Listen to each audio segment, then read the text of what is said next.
This is a March update on my 112-gallon Average Reef.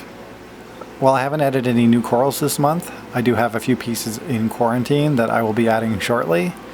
In the meantime, I did a little bit of cutting back to give some of my existing corals a little bit more space while still maintaining that jam-packed look.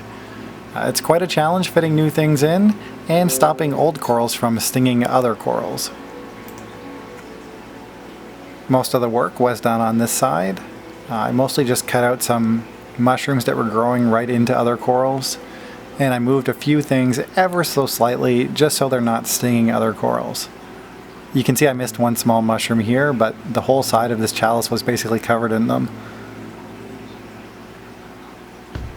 This acro was really encrusted to the back wall.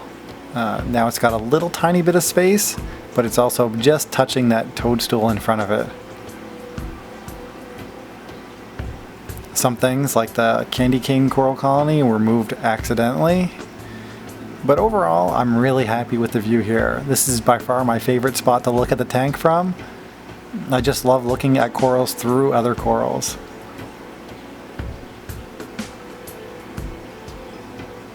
I've also cut back this big chalice colony, which is very difficult to do, just because you basically gotta reach in with bone cutters and chop off at whatever you can get. Obviously I can't remove the rock, and I just want to stop it from stinging those other corals to the left. Next time I'm going to have to trim these mushrooms around this micromusa piece. This has probably been growing for maybe 7 years. That started as a teeny tiny frag. The same thing is true with this blastomusa colony. You can see it actually has lost a few polyps due to these mushrooms. I think after rearranging things, I may have adjusted the power heads a little bit, and now my acanthophilia is kind of dancing around a little bit. I don't think it's too much flow, even though it obviously doesn't need any more, as it's still puffing up quite well. And it will soon be joined by a friend, so that will block some of the flow.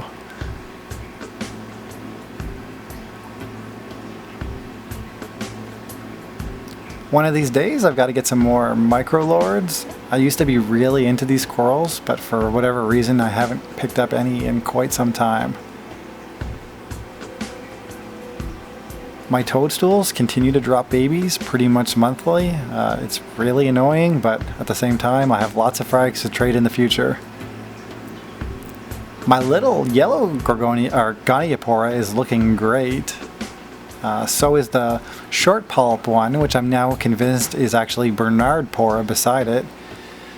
It's almost completely covered that plug finally, and hopefully it won't sting the gonies. It is kind of hard to believe this big colony was once smaller than the other two. Lately I've been feeding a lot of live rotifers to the tank, and this gorgonian is one of the key corals that benefits from it. The polyps are almost always out, and they seem to be a little bit longer than they used to be. It's really becoming one of my favorite corals.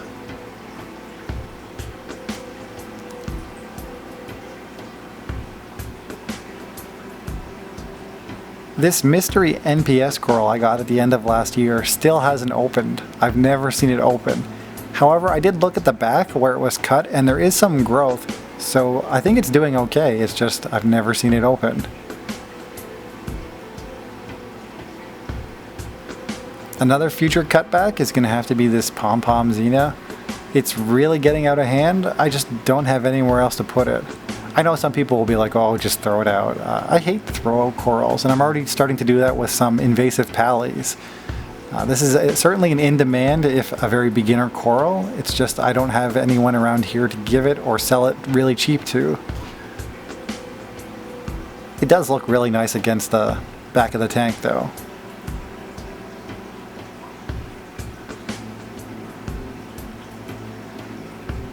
I guess that's really about it for this month. I try to make these videos every month to show the changes. Sometimes there's not a drastic change, but for me at least it's fun to go back and look at these videos, and I like to show off my established tank.